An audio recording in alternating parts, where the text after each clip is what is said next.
ఎంఎస్టీవీకి స్వాగతం. రెండు తెలుగు రాష్ట్రాల ప్రజలకు నమస్కారాలు.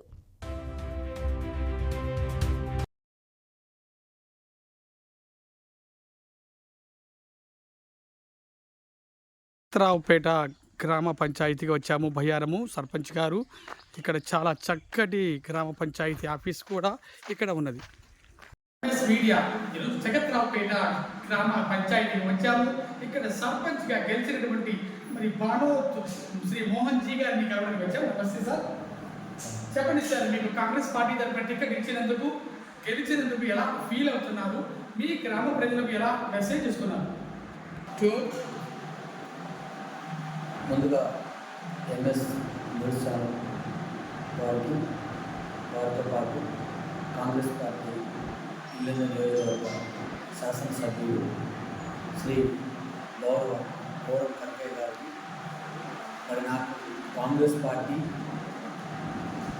తరఫున నన్ను నమ్మి నాకు సర్పంచ్గా మరి టికెట్ కేటాయించి మరి వారితో పాటు జగత్రావుపేట గ్రామ పంచాయతీ ప్రజలు మరి నన్ను ఆశీర్వదించి, మరి వాళ్ళు ఆశీర్వదించిన సందర్భంగా నేను గెలిచిన కాబట్టి నేను కోరుకునేది ఏంటంటే, ముందుగా మా జగత్రావుపేట గ్రామ పంచాయతీ ప్రజలకు మరొకసారి కృతజ్ఞతలు.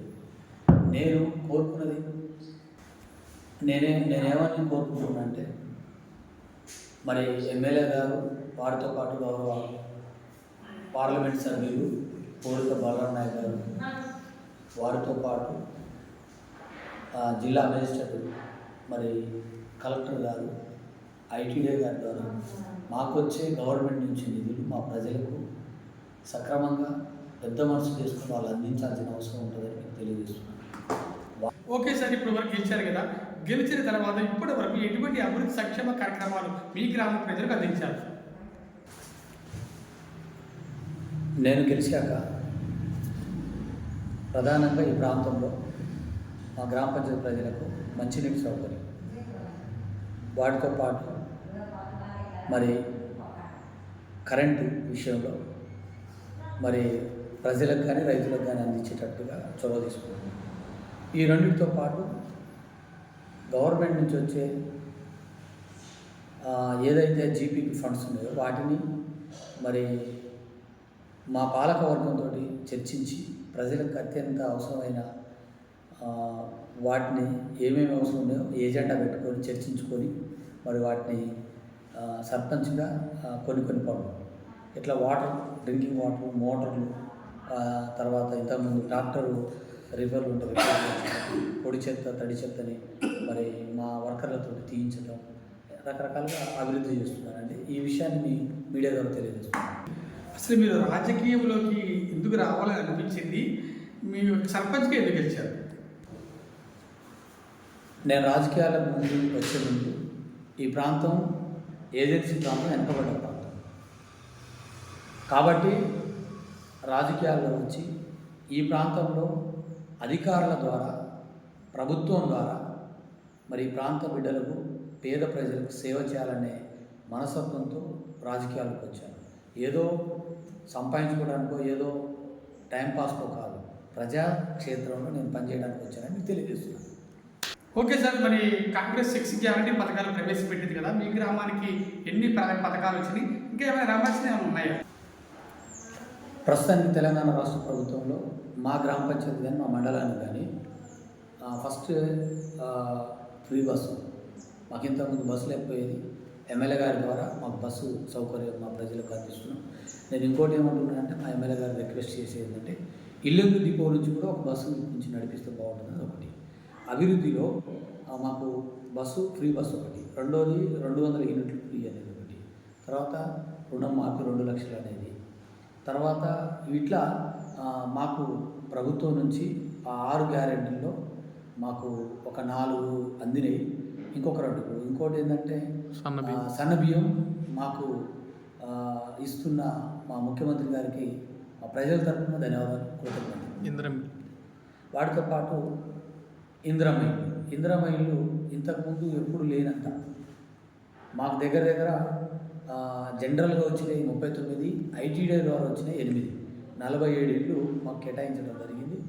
వాటితో పాటు రెండో విడత జూన్ 2న కూడా మిగతా ఇళ్ళను కూడా మా ప్రజలకు మా ప్రభుత్వం ద్వారా అందిస్తామని మీ మీడియా ద్వారా తెలియజేస్తున్నాను. ఓకే సార్, మరి కాంగ్రెస్ ప్రభుత్వం మళ్ళీ 2029లో మళ్ళీ ప్రభుత్వం అధికారంలోకి వస్తుందని అనుకుంటున్నారా?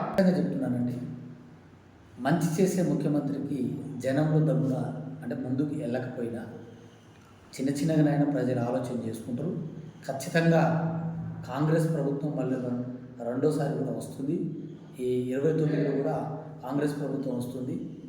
34 దాకా కూడా కాంగ్రెస్ ప్రభుత్వమే తెలంగాణ రాష్ట్రంలో అధికారంలో ఉంటుందని తెలియజేస్తుంది. Thank you. ఓకే సార్, మీ గ్రామంలో మీరు ఎప్పటి నుంచో అనుభవిస్తున్న ఒక పెద్ద ప్రధాన సమస్య, మెయిన్ సమస్యలు ఏమైనా ఉన్నాయా? మీరు అడిగినట్టుగా మేము ప్రధానంగా బాధపడేది, ఇబ్బంది పడేది విషయం ఏంటంటే మా జగత్రావుపేట గ్రామం రెవెన్యూ గ్రామం. రెవెన్యూ పరిధిలో మాకు దాదాపుగా ఒక 1000 ఎకరాల దాకా రెవెన్యూ ఉన్నది. మిగతాది ఫారెస్ట్ ల్యాండ్ అని చెప్పి ఫారెస్ట్ డిపార్ట్మెంట్ వాళ్ళు రెవెన్యూ వాళ్ళకి చెప్పడం, రెవెన్యూ మాకు చెప్పడం అనేది జరుగుతుంది. నేనేమంటున్నానంటే మేము మాకు అసైన్మెంట్ పట్టాలు 1960, 65, 67, 68లో ఇచ్చారు. వాటిని పక్కన పెట్టి మళ్ళీ ఫారెస్ట్ RFR ఇస్తాం అనేది కరెక్ట్గా భావించక మా ప్రజలు ఇక్కడున్న రైతాంగం చాలామంది పట్టాలను తీసుకోకుండా వదిలేశారు. నేను ప్రధానంగా మీడియా ద్వారా కోరుకున్నది ఏంటంటే దయచేసి మన ప్రభుత్వం ఉంది, మన కాంగ్రెస్ ప్రభుత్వం ఆ టైంలో ఇచ్చింది కాబట్టి 1965, 70లో కాంగ్రెస్ ప్రభుత్వం ఇచ్చింది. వాటిని కూడా మళ్ళీ రెన్యువల్ చేస్తూ రిక్వెస్ట్గా నేను మీడియా ద్వారా మన ప్రభుత్వాన్ని కోరేది ఏంటంటే జగత్రావుపేట గ్రామం పరిధిలో దాదాపుగా 4-5 గ్రామాలు ఉన్నాయి. మిగతా గ్రామాలు కూడా ఈ గ్రామ కంట్లాలు రెవెన్యూ గ్రామాలుగా తీర్చిదిద్దాలి, రెవెన్యూ గ్రామాలుగా పొందుపరచాలని మన ప్రభుత్వం ద్వారా నేను రిక్వెస్ట్ చేస్తున్నాను. థ్యాంక్ యూ అండి మీడియా ద్వారా. మరి ఇప్పుడు కాంగ్రెస్ పార్టీ మీరు బాగానే ఉంది చేస్తున్నారు, కవిత పార్టీ, మరి కవిత గారు పార్టీ పెట్టారు, అది మీ పార్టీ కానీ అఫెక్ట్ అవుతుందా? తెలంగాణ రాష్ట్రంలో వందలాది పార్టీలు వస్తూ ఉంటాయి, పోతూ ఉంటాయి. అందులో కవిత గారి పార్టీ ఒకటి. కానీ కాంగ్రెస్ పార్టీ 143 సంవత్సరాల చరిత్ర కలిగిన పార్టీ. స్వతంత్రం తీయడానికి కూడా భారతదేశంలో ఎంతోమంది త్యాగాలు పొందినా కూడా నిలబడ్డ పార్టీ, స్వతంత్రం తెప్పించిన పార్టీ కాంగ్రెస్ పార్టీ. మనం కాంగ్రెస్ పార్టీ ఎల్లవేళలా మన ప్రజలకు సేవ చేస్తుందని చెప్పి మీడియా ద్వారా తెలియజేస్తున్నాను. గతంలో మీరు సర్పంచ్ కాకముందు ఏం చేసావు? MS న్యూస్ ద్వారా నేను తెలియజేసేది ఏంటంటే 2006లో పొలిటికల్లో వచ్చాను. తర్వాత 2014లో ఇల్లందు నియోజకవర్గంలో, తర్వాత పార్లమెంట్ సభ్యులు మన మహబూబాద్ పార్లమెంట్, ఈ రెండింటికి శ్రీ గౌరవనీయులు కోరం కనకయ్య గారి గెలుపు కోసం, అలాగే కోరిక బలరాం నాయక్ గారి గెలుపు కోసం 2014లో ప్రాధాన్యత వహించి గెలుపులో మరి ఎమ్మెల్యే గారి గెలుపులో ప్రధాన పాత్ర పోషించిన నేను. వాటితో పాటు 2018లో కూడా ఎమ్మెల్యే గెలవడానికి ప్రోత్సహించిన నేను. పార్టీ కోసం శ్రమపడ్డా, కష్టపడ్డా, గెలిపించుకున్నాం. 2019లో ఈ ప్రాంతంలో ఉమ్మడి జగత్రావుపేట గ్రామ పంచాయతీ పరిధిలో 5 గ్రామ పంచాయతీలు, 21 విలేజెస్లు మరి నన్ను కాంగ్రెస్ పార్టీ అంటే ఈ ప్రాంతంలో CPI ఎమ్మెల్యే పార్టీ అనేది వాళ్ళదడ్డ. ఆ టైంలో BRS హవా.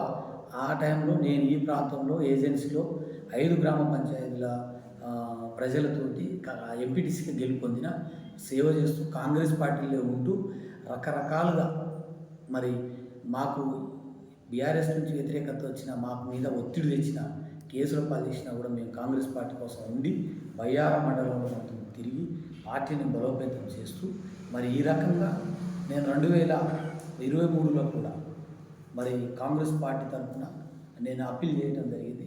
ఎమ్మెల్యే కూడా నేను అడిగాను. తర్వాత ఎమ్మెల్యేకు కాంగ్రెస్ పార్టీ రెబల్గా కూడా ఇల్లందు నియోజకవర్గంలో ఎమ్మెల్యేగా పోటీ చేశాను.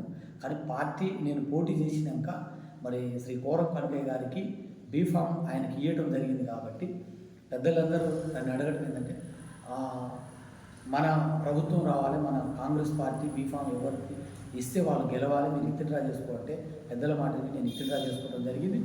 తర్వాత మళ్ళీ ఎన్నికల్లో కోరం కనకయ్య గారికి నేను మొట్టమొదటిసారిగా ఈ ప్రాంతంలో కమ్మాలపల్లిలో ప్రెస్ మీట్లో గౌరవనీయులు అప్పుడున్న ఖమ్మం జిల్లా అభ్యర్థి అంటే ఎమ్మెల్యే అభ్యర్థి శ్రీ తుమ్మల నాగేశ్వరరావు గారి ముందు నేను లైవ్లో మాట్లాడడం జరిగింది. అప్పుడు బయ్యారం మండలంలో ఎనలేని చరిత్ర. మరి కాంగ్రెస్ పార్టీకి 19 నుంచి 20,000 మెజార్టీ ఓట్లు మనం తెప్పించుకోవాల్సిన బాధ్యత ఉంటుందని చెప్పి ఆ రోజు నేను ప్రెస్ మీట్లో మాట్లాడడం జరిగింది. అదే నేనన్న మాట ప్రకారమే 18,600 పైచిలకు ఓట్లు ప్రజలు వేసారు కాంగ్రెస్ పార్టీకి. ఈ విషయం మీకు తెలియజేస్తున్నాను. ఇంకోటి 2018లో ఇల్లెందు నియోజకవర్గంలో కామిపల్లి మండలంలో అత్యంత మెజార్టీగా ప్రజలు ఓటేస్తే 2023లో బయ్యారం మండలంలో మెజార్టీ చూపించిన ప్రజలకు కాంగ్రెస్ పార్టీ తరఫున ధన్యవాదాలు తెలుపుతున్నాను. ఇప్పటి వరకు మోహన్ గారు మోహన్ గారు ఎన్నో విషయాలు చెప్పారు. నేను రాజకీయాల్లో వచ్చింది పేదలకు సహాయం చేయడం కోసమే కానీ మరొకటి కాదు అన్నారు. అదేవిధంగా ఈ కాంగ్రెస్ పార్టీలో కీలక పాత్ర పోషించేటువంటి వ్యక్తిని నేను చెబుతున్నారు. అదేవిధంగా ఈ గ్రామాన్ని ఆదర్శ గ్రామంగా కూడా మారుస్తానని అంటున్నారు. Congratulations sir, heartly welcome. మీరు భవిష్యత్తులో ఇంకా అత్యున్నతమైన పదవులు చేపట్టాలని మా మీడియా తరఫున తెలియపరుస్తున్నాము. Thank you very much. MS media, ప్రతి చోట ప్రజల మాట.